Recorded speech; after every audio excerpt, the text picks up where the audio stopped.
Hey folks, how are you? Today I came to fly in an airship. Let's see how it is.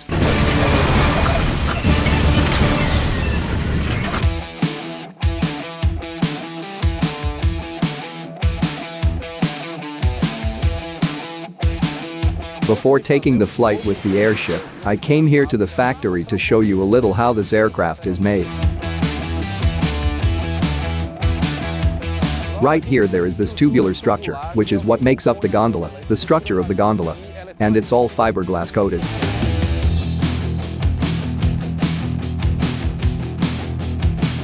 Just like an airplane or a helicopter, the airship is maneuverable, so it has to have control surfaces. And these here are the templates to be able to make the command surface that goes behind the airship.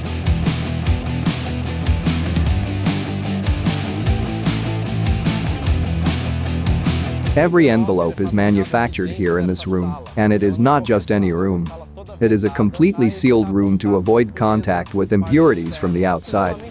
This isolation happens because the solder that is made on the envelope to stick one part to the other, it cannot have any type of impurity, which can lead to some type of defect. There is such strong control over this contamination here that we are even forced to put on this apron to protect our hair.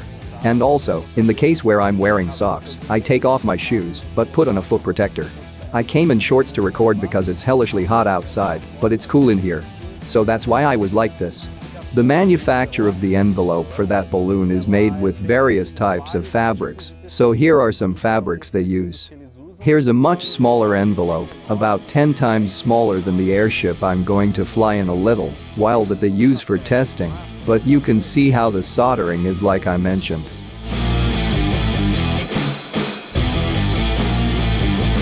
This here is the cutting table. As we are talking about an airship, everything is very big.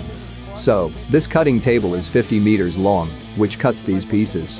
It may seem strange that no one is working here, but in fact, to operate a cutting table of this size, it only takes one person to operate this computer.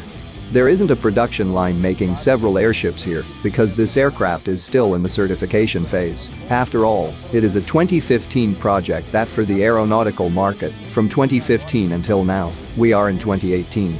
It is very little time for you to certify a project and make it take to the skies and actually start flying. Here, in this area, the last stage of assembly of the envelope is carried out, which is the welding, as well as the cutting table. This welding machine is also about 50 meters long.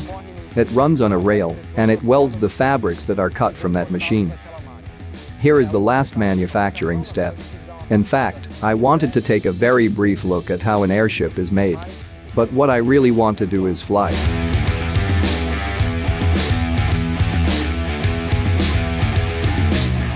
Here we are in the area, so where they actually operate the airship, and where they have the hangar where they assemble it in the final manufacturing process, and, after it is ready, they inflate it with helium. One interesting thing I didn't know is that this helium doesn't inflate and deflate once it's inflated. He's kept like that and he loses some of that gas. So they just keep the ideal amount of gas, but it will never be deflated like a hot air balloon, for example. In that area, he's attached to what they call a mast. This mast has a connection up there, at the end of the airship, and it's stuck here all the time. He doesn't go back to the hangar. He's unlikely to come back. It will come back just for a possible maintenance. Now you might ask, why isn't he trapped, so he doesn't fly with the wind here? In fact, it's on purpose, because look at the size of the area that this balloon has. Imagine if you arrested him? And this wind is all the time hitting there, trying to drag, and it doesn't drag. You can even damage the airship due to this wind blowing, and it's suffering this resistance. What's up, Charles? Yes. All good. Okay. This here is Charles. Charles, he's commander of the airship here. Charles, I would like you to explain to me a little how the operation works. Because I already saw that there are a lot of people here involved in this operation. Yes. There are around 13 people. These people are responsible for directing the airship on the ground when it is off the mast.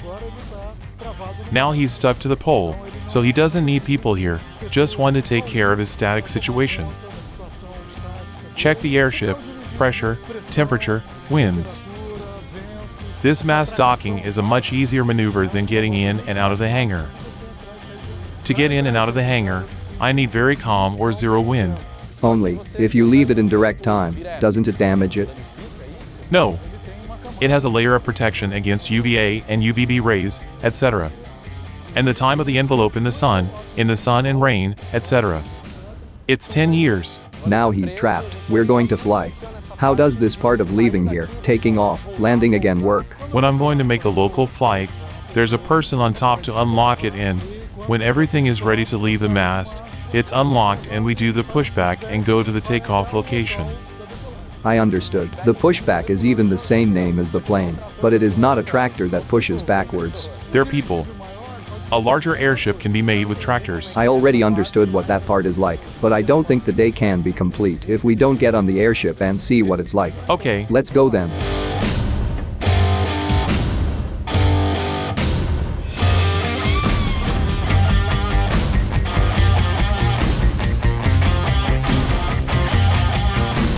Charles, I would like you to explain a little bit about the differences in operation. The speed is very low, but the controls are a little different.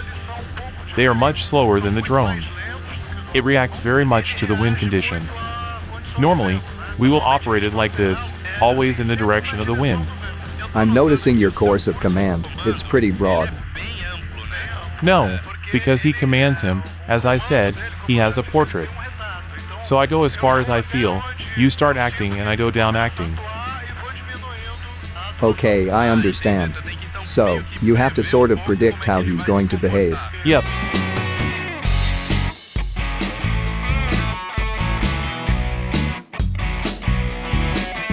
For you to fly an airship like this, you have to do it, it's a completely different qualification. And does this already exist here in Brazil for you to qualify to fly an airship? This will exist now, with the Airship do Brazil.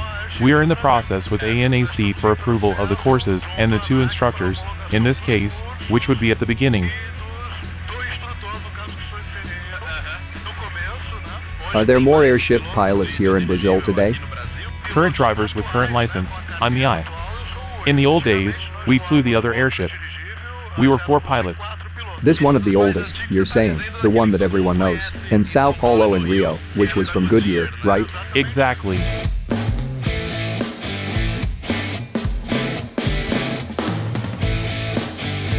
It gives me the impression that you are calmer, that you can enjoy this flight a little more. Is this real? It's real. Because the cause is the speed, right? You can even wave at people. It is an aircraft even for you to fly a little lower. Doesn't it make much sense for you to go very high with it? No, it doesn't. It actually makes some sense when you're commuting. Because then you study the winds at the various levels, and as the speed is very low, we have to count on us too. Up to 3,000 feet high, more or less, we can see. Sometimes there is a wind variation, which allows me to go faster or slower. It's funny what I'm seeing here. I've already flown in a trike, which is a slow aircraft, and I saw it clocking in at 45 knots. Wow, I thought it was slow. Here it is, marking 27 knots. This configuration I'm seeing here, you don't have a co-pilot, so it's just a pilot and 5 more passengers. No command, 5 more passengers there, then. Exactly. Payload, then, how much would it be? Around 1,000 kilograms. That's what we reach at sea level from 1,000 to 1,300 kg. What keeps the shape of him? This shape is maintained with pressure. So here I have a pressure control. But I have 3 controls. This center is the envelope as a whole. And these 2 controls are 2 balloons, which we call. There are 2 air-filled shells. And that's what. Is it to offset the pressure somehow? Yes. Then I inflate or deflate and maintain the pressure. I think that, since the 1930s, there has been a certain prejudice in relation to airships. Since the Hindenburg accident that many people know. Security terms. Speaking of which, of course, what existed back then has nothing to do with what exists today, even because of what goes inside the envelope. At that time, it was hydrogen, which is a highly flammable gas. And he, in a liquid state, is even rocket fuel. Here we were flying with helium, which is the opposite. How is this security issue? Can this stay? Is there any possibility of this here falling somehow? How does it work? It's like this. The pressure inside, which is what gives it its shape, is maintained by the air pressure I put in there. So, it is a very small pressure compared to atmospheric pressure. So, if there is a hole, for example, in the envelope, it doesn't even tickle.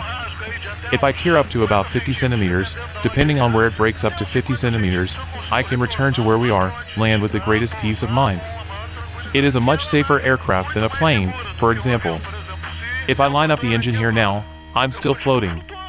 As I'm a little heavier than air, I'm going to look for a place to land, but suddenly, depending on my static situation, the wind is blowing into the hangar there, I manage to land.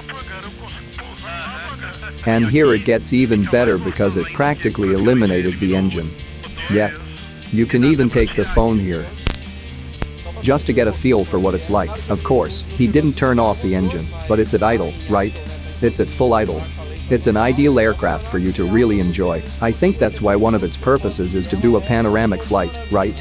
And then it is a cabin that can fit 5 passengers, but it is very spacious. There are no more seats due to the weight. This one is the intermediate airship.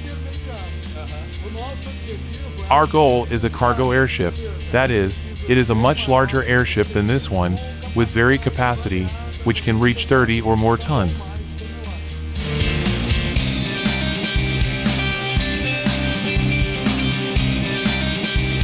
Speaking now to the pilots of planes, including helicopters. And both aircraft stall. Does this aircraft stall? No. Because you're not supporting anything, right? In fact, it even has a small stall, but it is almost imperceptible. Okay. Why do you have that 10 to 15% of support, which is given by the envelope? So, when you're slowing down, there's a time when you lose a little more sustain, which is when the envelope stops.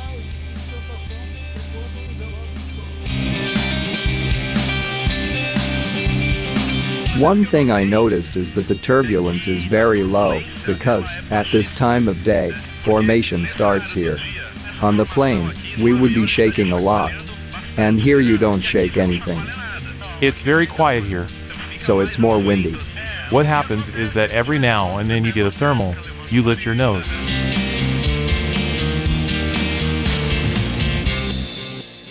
Do you follow the same flight rules as other aircraft?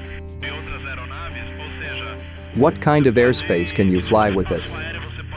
I would fly in the same aisle by plane, helicopter. How does it look? For now, the visual flight is great. So, we follow the same rules as for aircraft.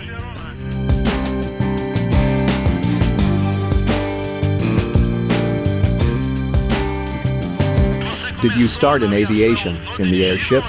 Or are you a pilot of other aircraft as well? No, I was in the FAB. I was a fighter pilot. After leaving the FAB, I was invited to fly the airship that some friends of mine from the FAB were already flying.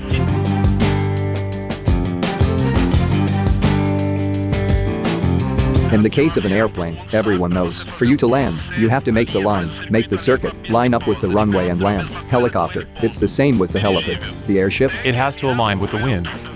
Do you see the windsock's direction? There's a little hopscotch over there. Then people know where people are going. They make a V according to the surface wind. So the tip of the V points in the direction of the wind. So, I have to zoom in on this V. In the same way that the pushback was made at the exit, but you will get there, then they will take the airship and bring it to the mast in hand. Yes. Because since it's lighter in air than air, I don't have traction on the ground. Now we're at a standstill, only descending at 100 feet per minute. Cool. It's a very interesting operation, very different from what I've seen before. I've seen it from the outside several times, including at Campo de Marte Goodyear. But watching from inside the first time is really different. It is a separate aviation. Dude, thanks for the flight. It was a pleasure. It was amazing. I loved. Fantastic experience.